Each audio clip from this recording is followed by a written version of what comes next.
indigenous Wayuu children have died of malnutrition in the province of Guajira, partly because of what this huge British-owned coal mine is doing. And one of the reasons that we need to be here in solidarity with communities suffering in Guajira is not simply that the companies who own this mine, which are called Anglo-American, BHP Billiton and Glencore, are listed here on the London Stock Exchange, but because the fact that they're listed on the London Stock Exchange means that most British workers, most British residents, whatever our nationality, are, without our wishes, without necessarily our knowledge, contributing to these companies, because most pension funds and most insurance companies and many banks invest in these three huge companies which are profiting from all this suffering in the Colombian province of Guajira. So when we pay our council tax partly gets invested in the pension funds of local government workers. And because of that investment in these three companies, people are suffering around this huge coal mine in Guajira.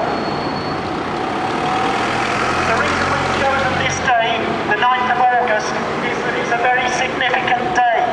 It's the 15th anniversary of the brutal forced eviction of a small province of African descent people at a place called Tobacco, where Colombian riot police, together with armed private security guards from the coal company, moved into this village where the people had no idea that this was about to happen, and people's homes that they'd built themselves, were bulldozed, together with the fruit trees that they'd cultivated, together with the little patches of land around their houses where they grew food to live on.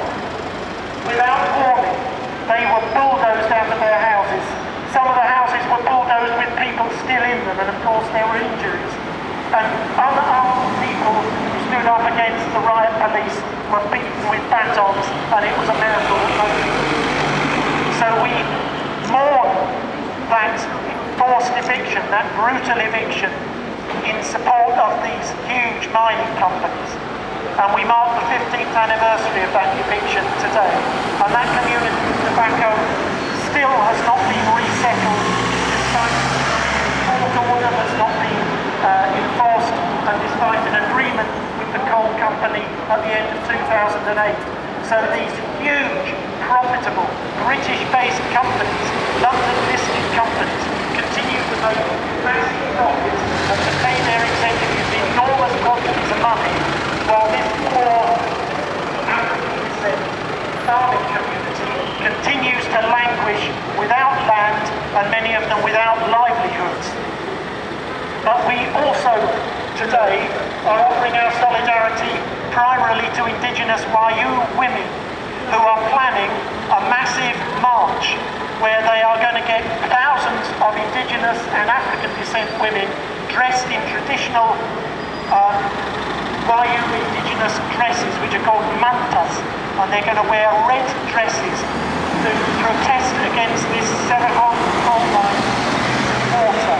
The mine uses enormous quantities of water every day in this arid and semi-arid area, thus depriving local people of use of that water. And the mine wants to divert one of the main sources of water in the area, a stream called the Arroyo Bruno, which is the main tributary to the only major river in this arid area, which is called the Rio Grande. And local people are totally opposed to the diversion of this water course, and the organised mine workers in the mine workers union Cerrejón are also completely opposed to the diversion of this water course, so as the mining company can make bigger profits by getting at more of the coal. And we are wearing red, most of us, in solidarity with this.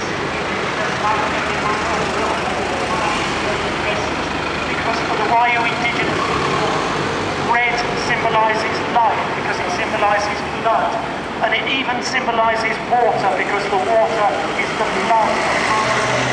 And they are opposing the mining company's plan to divert this water to the Arroyo Bruno. And so we here in the city where these companies have their headquarters or have important offices, and where they're listed on the London Stock Exchange, and where so many investment funds invest in them using our bank accounts, our insurance funds, our council tax, our pension funds. We have a duty to put pressure on these companies. And we need to put pressure also on the Colombian government, whose embassy is opposite, because it's the Colombian government who has given permission to these London-listed mining companies to go ahead with this terribly destructive plan to divert the Arroyo Bruno against the wishes of the local people.